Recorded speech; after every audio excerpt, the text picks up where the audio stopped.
Welcome back to the Tempo Control post-show Spoilercast. This one's for episode 2, The Legend of Zelda Twilight Princess. I'm Peter Spezia, the host of the show, joined this week by Matt Zawodniak. You may know him as the Darker Eye. Welcome. What's up, party people? Hey, so you're on the writing team for Tempo Control, just like we had Joe DeVader last week for Chrono Trigger. Well, my name's on it. I haven't done anything yet. You've been busy, but you know we're coming up on a big week soon here with Persona 3. Looking forward to summer. Oh yeah, summer certainly with school, but yeah, Persona 3 is coming up, and so that's going to be a big one for us because a lot of us have played Persona 3. Not many of us in our group have the fondest memories of Twilight Princess, but you are one who does. You said you played the game recently. Yeah, it's funny. See, about this time last year, I would have called myself one of those people that doesn't have the fondest memories of it. I remembered it being like the worst 3D Zelda, and I think a part of that is really because every time I tried to go back and play it, the first like 2 hours are terrible. It's an unusual slow first 2 hours, but I mean I think you're starting to see pieces of game journalists that are starting to revisit the game. That you're in Ordon Village town. What did they call it? It's Ordon Village, I think. Ordon Village, yeah. And you're doing all these small things. You're learning how to use the falcon to fetch the cradle to knock down the beehive. You're herding the goats. What really got me was the fishing, because you have to catch 2 fish. And when you're 12 years old and the motion control doesn't work quite well enough. Jesus, 12 years old? I 12, 13 something or other. Wow. I'm about to turn 23 now. God damn, I'm old. So that was 10 years ago. So I was 13. I was about 13 years old. I turned 18 when I played Twilight Princess. So geez. Well, I mean, yeah, and that's different. When it was on the Wii, it was really unusual. I guess I didn't have the biggest problem with it, but I guess in a sense the idea is that it's a really slow plotting because like life on the ranch and in Ordon Village is slow, and you're learning small things that you're going to use later. Use the fishing later for a key part with the and let's get it out of the way. Spoiler podcast. We're going to talk about different plot elements of Twilight Princess here on this show, and also some behind the scenes stuff with our podcast. So get out now, I guess. But getting the coral earring to then fish out in the Zora quest, which again was kind of lame. The one thing that I've over 10 years, my opinion has not changed. I hate the fishing. I think it is atrocious. Yeah. But there are a lot of things that when I played it last year, I was really surprised by how much I did like. For one, the dungeons are all fantastic. They are great. Every single one of them is stellar.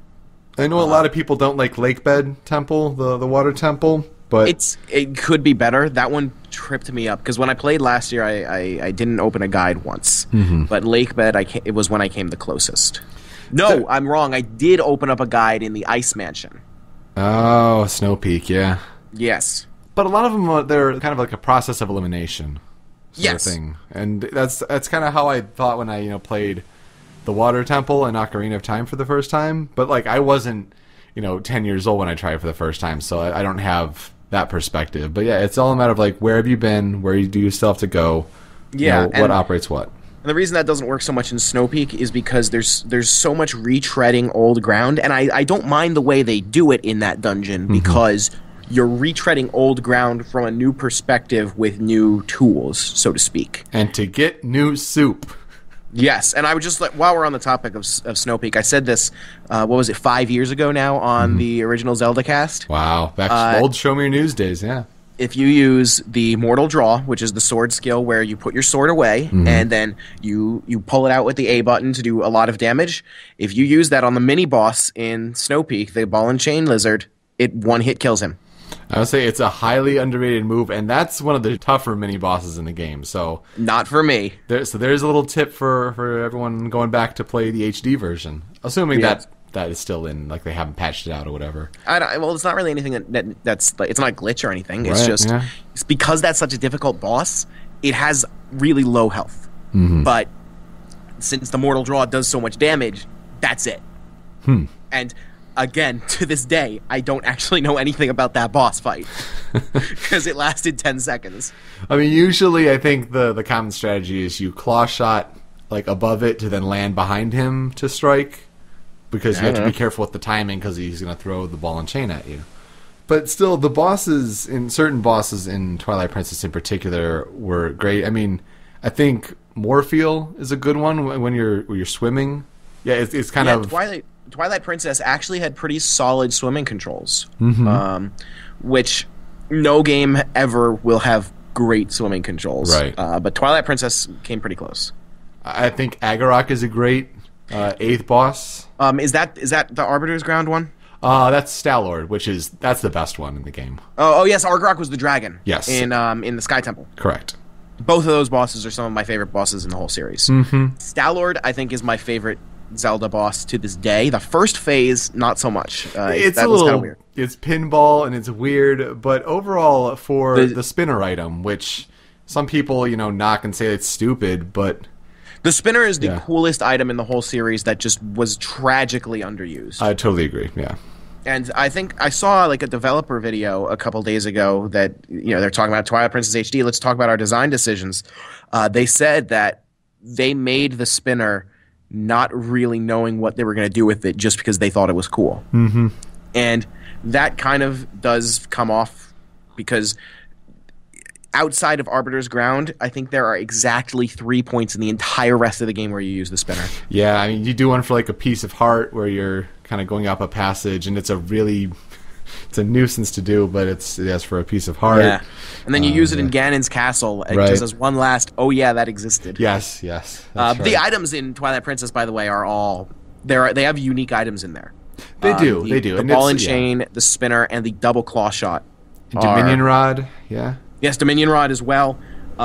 They went for a unique feel on the items, and they brought back some series staples like the bow and arrow, the iron boots, but for the most part, there were a lot of brand new, unique items that I think didn't get quite the appreciation that they deserved. Yeah, I mean, the iron boots can be magnetized, the arrows can become bomb arrows. Oh, yeah. I mean, that's great touches. I mean, for a lot of things that they borrowed from Ocarina of Time, I mean, Temple of Time, the idea, for example, basically Arbiter's Grounds being a copy with the Poe ghosts of Forest Temple. Arbiter's Ground is one of my favorite dungeons, I think. I think it is for a lot of people. It's a really well thought out. Yeah, it's very complex and it never feels overwhelming. And it's huge and still manages to be shorter than the PC gaming show from E3 last year, and I know that because that's when I played it. There you go. And it makes good use of the wolf and the human Link version, and I think one of Twilight Princess' accomplishments is that Wolf Link doesn't feel like a chore. Oh yeah, in some ways he feels more fun than regular Link. He's a lot more mobile. Yep. And there are a lot of puzzle skills that he has, like with the senses and his leaping jumps that you can't do as regular Link. So you feel like it's fun and engaging to be Wolf Link, but regular Link is still a lot better at combat. Yes. So they managed to balance the two so that you never felt like one of them was useless. It's really well thought out in that way. I totally agree. The fact that they balance that combat versus mobility thing so well is why I'm so disappointed that there's so many forced combat sequences with the wolf to unlock those dumb portals. Yeah, but you need to unlock the portals because they're pretty essential to get around the world. So yes. But when they start adding like 5 enemies, like 6 enemies, they quarantine one off so that you have to go kill that one first because otherwise they'll come back to life. Like the first 10 hours of the game, you're inundated with them because you're unlocking portal after portal after portal. Yep. And then it's like it slows down a bit. And then like another 15 hours later, you get like the last one. And you're like, what the hell? Yeah. And I'm going to say something that's a little controversial. I have a feeling you're going to disagree with me. Bring it on. I love the Twilight Tears.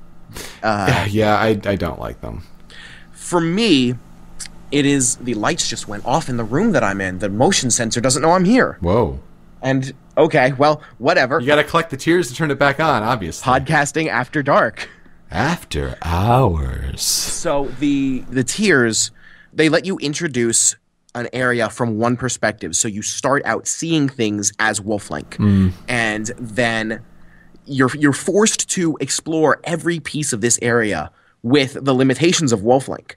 And now, after you get all the tiers, you see the area again in a totally new perspective. Like it visually looks different as well because of the Twilight Realm filter. And now, as regular Link, you're traversing it totally differently. Yes. And I appreciated that a lot. And I know a lot of people don't like it because it was like sort of this hunting fetch quest. And maybe I'm just biased because I've known this game for 10 years, and that's why it was so easy for me to find them when I played it last year. But I didn't have a problem with like having to hunt them down forever. I think when I go back to it, I'll appreciate the design decision more. But like when I first played it, and Twilight Princess was like, it was the first 3D Zelda game that I purchased. Yeah, I fooled around with Ocarina of Time on PC through those kind of means. But, you know, going from something like Oracle of Ages, Oracle of Seasons to something like Twilight Princess, it's a big jump. Change. Yeah, so I was exploring, you know, Kakariko Village, the Twilight Tier section for that, and just having the biggest difficulty finding those last couple, and are the ones that you have to go high elevation to in the Barnes bomb shop that you have to blow up, like which is fantastic. It's a great sequence, a great resolution. I agree, but I had a difficult time my first time playing through to find those last, and it kind of spoiled the experience for me. Though I think it's good that for this HD version they're trimming down the number. It's not a drastic. I think it's like from 15 to 12 or whatever. There were a lot of them, and I can understand the decision as long as they keep like the ones that bring you specifically around the whole area. Like there were some that were there just to be there, and I really, and like I said, I appreciated this from it giving you the perspective of the whole area. Right. So I hope that they don't take out the ones that like bring you a bit out of your way. Let's talk about Midna though, because Midna is universally kind of seen as one of the best parts of Twilight Princess. I mean, when we got Fi as a support character in Skyward Sword, not a lot of people were a fan, and they're like, well, why couldn't she be more like Midna? Yeah, well, the thing about Midna and why she worked so much is that she had a defined, established character that went through an arc. She's already kind of likable at the start of the game because she's kind of a jerk, and jerks are fun and entertaining. And sassy, yeah. Yeah, but as the game goes on, she grows an attachment to Link, and overall becomes a better person. She grows as a character. You end up caring about her a lot because you see her grow and you realize that she is a person. Now, I can't say that she's a human being, but she's a person with feelings and emotions and actual thoughts. And that never worked with Fi or whatever, because they never gave a pronunciation for that ever. Like they carefully did not say her name throughout Hyrule Warriors. It's just strange, yeah. But yeah, the humanoid reveal at the end of the game for Midna. Yes. It's such a powerful moment, and then going away, it's heartbreaking. It's a really emotional moment, which we don't get enough of in Nintendo games. And I appreciate that they go for gameplay first. I understand that. I get that. But you don't need a complex story to tell an emotional story. Which I don't like. Twilight Princess was kind of a complex story, but I appreciated that it had a lot of heart behind it. Even Super Mario Galaxy got this down. They had a very, very simple story that was out of the way. You had to look for it, and it worked, and it was emotional. I want to see Nintendo do that more. They don't need to have these sprawling, epic novels kinds of stories. I want something that that makes me sad. Just get to the emotional core of it. What's the crux of the story that you're telling? Absolutely. And then also just Midna with the part in the middle of the game where she kind of loses all her power, and like you're a Wolf Link, you're taking care of her, and you just kind of feel powerless because she's powerless. That's a fantastic segment of the game. It's so good, and it's one of the reasons why the music that plays Midna's Lament, it's at number 2. Not only is it just like it's a beautiful piano piece, but it's a perfect piece for such an important moment of that game. I consider it really the only memorable piece of the soundtrack besides like the Hyrule Field theme. And I don't want to say that the game's soundtrack is bad. That is not what I mean to say at all. But it was very atmospheric. Yeah. It set the tone more than it told the story. And Midna's Lament is a piece that is firmly attached to strong memories in that game. Absolutely. So let's go through that top 10 list quickly that we covered on the episode and just kind of give our thoughts on it. Number 10 was Twilight. This is kind of a late edition, but we were trying to, I guess, go for a little more varied selections because all the ones on the honorable mention list is Mallow Mart from Castletown, which is kind of a goofy piece. You have the Star-Lord Part 2, which is the really triumphant sort of part of the battle. And then Hyrule Castle Tower, which kind of implements the Hyrule Castle theme with Ganon's theme, kind of a mix there. Those were all on my original draft of the top 10, and then we kind of implement and tweak.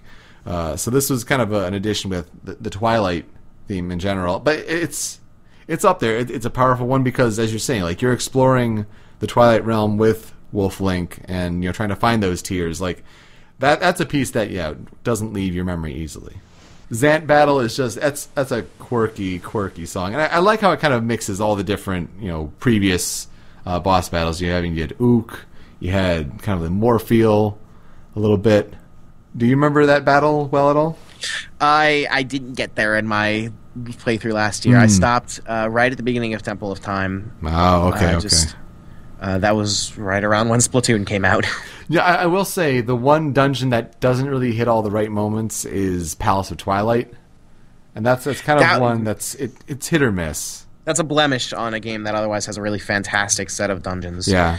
I think Twilight Princess has some of the best dungeons in the whole franchise, and that one specific one just doesn't do great. Yeah, so then Zant Battle comes out at the end of it, and it's not only is he just an odd character, that was another thing they talked about in that retrospective, just the characterization of Zant. Like, he seems very ominous, and then they try to give him more character, and I think they just killed all of it. I think I understood what they were going for, but they just didn't stick the landing. Like, he was supposed to be unsettling, and there's supposed to be something clearly wrong about him, but it just didn't pay off. It turned out more goofy and misguided.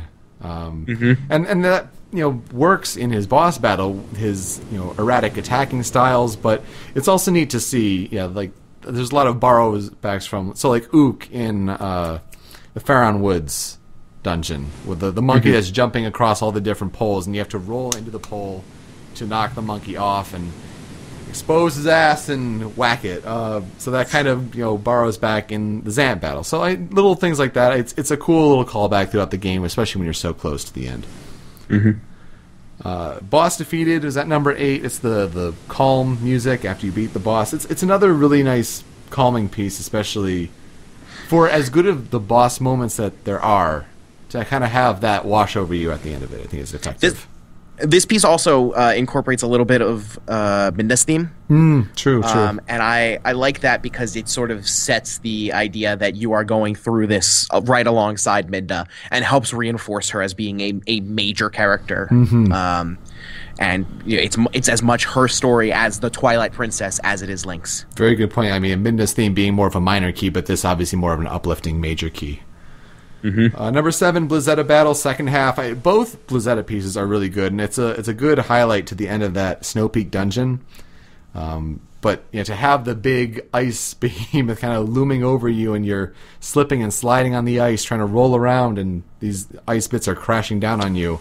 That's one of the more memorable boss tunes in the game, I think. There's something about like ice music that I don't know how to put it to words. There's just something consistent that you'll see in a lot of pieces in ice settings, and this one manages it does it in like that organ tone that's alongside a booming choir that I think there's something going on there that's really cool. It really is, yeah.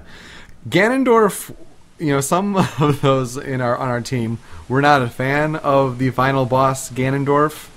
I think another one that I was close to putting in honorable mentions was Beast Ganon, because that's another really memorable song.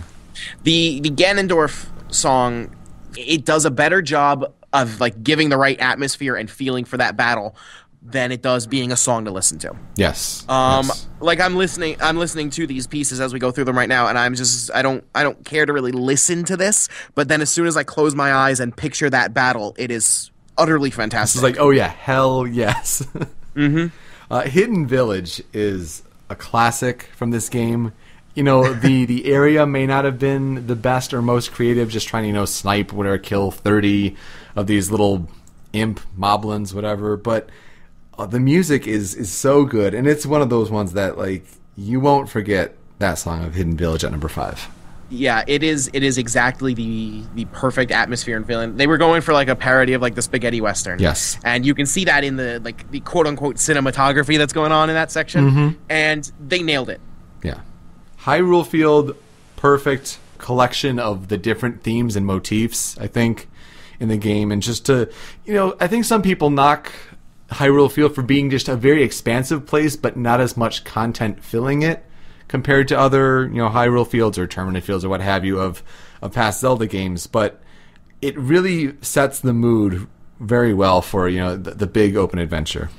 Yeah, like I said, this is one of the few themes from the game that I really remember, and when I think back to it, I can hear it in my head.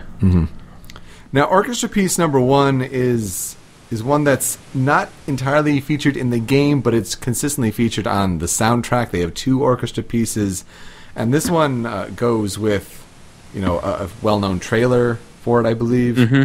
It's composed by Koji Kondo, which is always has a good pointers for it. But it's one of those pieces where, like, you don't know it because it's not totally featured in the game, but when you hear it, like, it's undeniably Twilight Princess. You're right, it's not matched to any specific thing, but this song is Twilight Princess to me. Yeah, absolutely. And then, Midna's Limit, we talked about that. I mean, that just matches so well with that scene and that part of the game.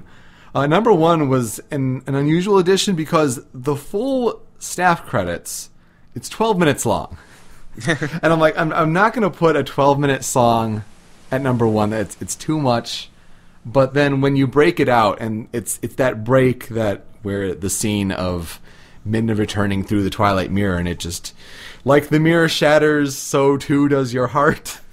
The first part of that staff credit scene is the more memorable one, with the big swells of the main theme, and yeah, the second part is kind of more the denouements, if you will, of the narrative and the final resolutions there, and it has its moments. But part 1, it wasn't originally on the list at first because you didn't want to put the full length, but I think that first part, it's the culmination of all your time in Twilight Princess, and the orchestration really matches that. Forgive me if I'm misremembering. I think it's the only time in the game where they actually play the traditional Legend of Zelda theme. Yeah, you're right. And that's also an important callback. Yes. So it is an okay list. We had quite a bit of changes there at the end, but I'm pretty happy with it overall.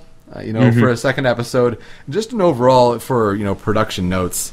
This was the first week where really trying to get the production on a normal schedule because the first episode we spent weeks trying to plan it, and then I was creating things from scratch in the editing process, and then when I was rendering things out for that first episode, it's like 9 hours long because of all the green screens and chroma keying. And so this was the first week where I was starting to take improvements from the first one and then really put things together. And I still have things that I can put forth to this third episode.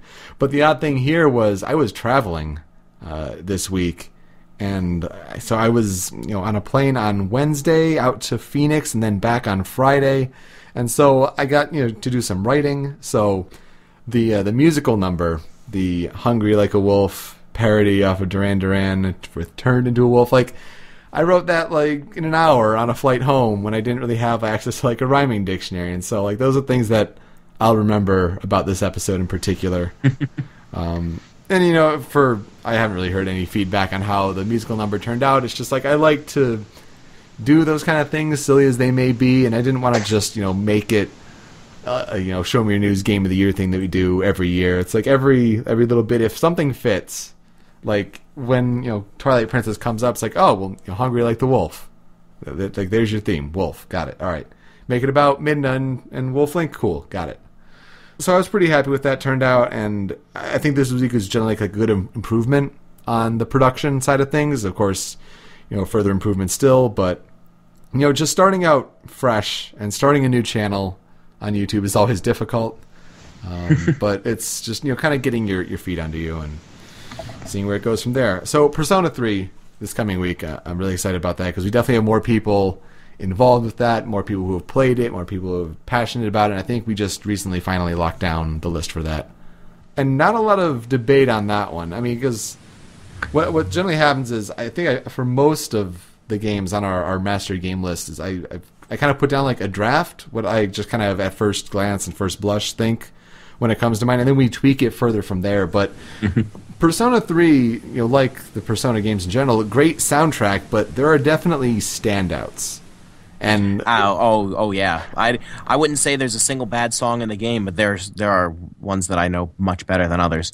And unfortunately, my midterms are coming up, so I have not seen the list yet. Oh no! I'm very excited to see how this goes. Yeah, I mean, Joe put it last week on our episode 1 of this post-show Spoilercast. Like it's an unusual sort of criteria that when we try to make like a definitive list as a team. I mean, it's not like we're taking music theory into account or solely based on its point in the game. It's kind of a compilation of things. And I'll take music theory into account. Joe basically said though, like here's the criteria: if it's a good ass song, it goes on the list. If it's not a good ass song, it doesn't go on the list. The way that I personally look at it is how does this affect the scene that it's in, and how does it make the entire game feel? And Persona 3 does a fantastic job with a lot of those songs. I haven't seen the list, but I have a feeling I know what number 1 is. And if I'm right, it does a really good job of taking a tune that you hear throughout the entire game, yes, and recontextualizing it, and just making it. This is the culmination of everything. I think that's a good spot-on way of putting what it is. Excellent. So we'll look forward to next time. I'm sure we'll have Matt back, maybe your sister. We'll have Joe probably. I think it's going to be a bigger cast for the spoiler cast coming up for Persona 3. We have more people invested in the game, and so we'll be looking forward to talking about that. But Matt, thank you for joining me to talk about Twilight Princess. I know we're looking forward. Thank you for having me. Of course. I know I'm really sad that I can't do more for the show right now. I'm on campus until 9 p.m. 3 days a week. Oof, that's tough.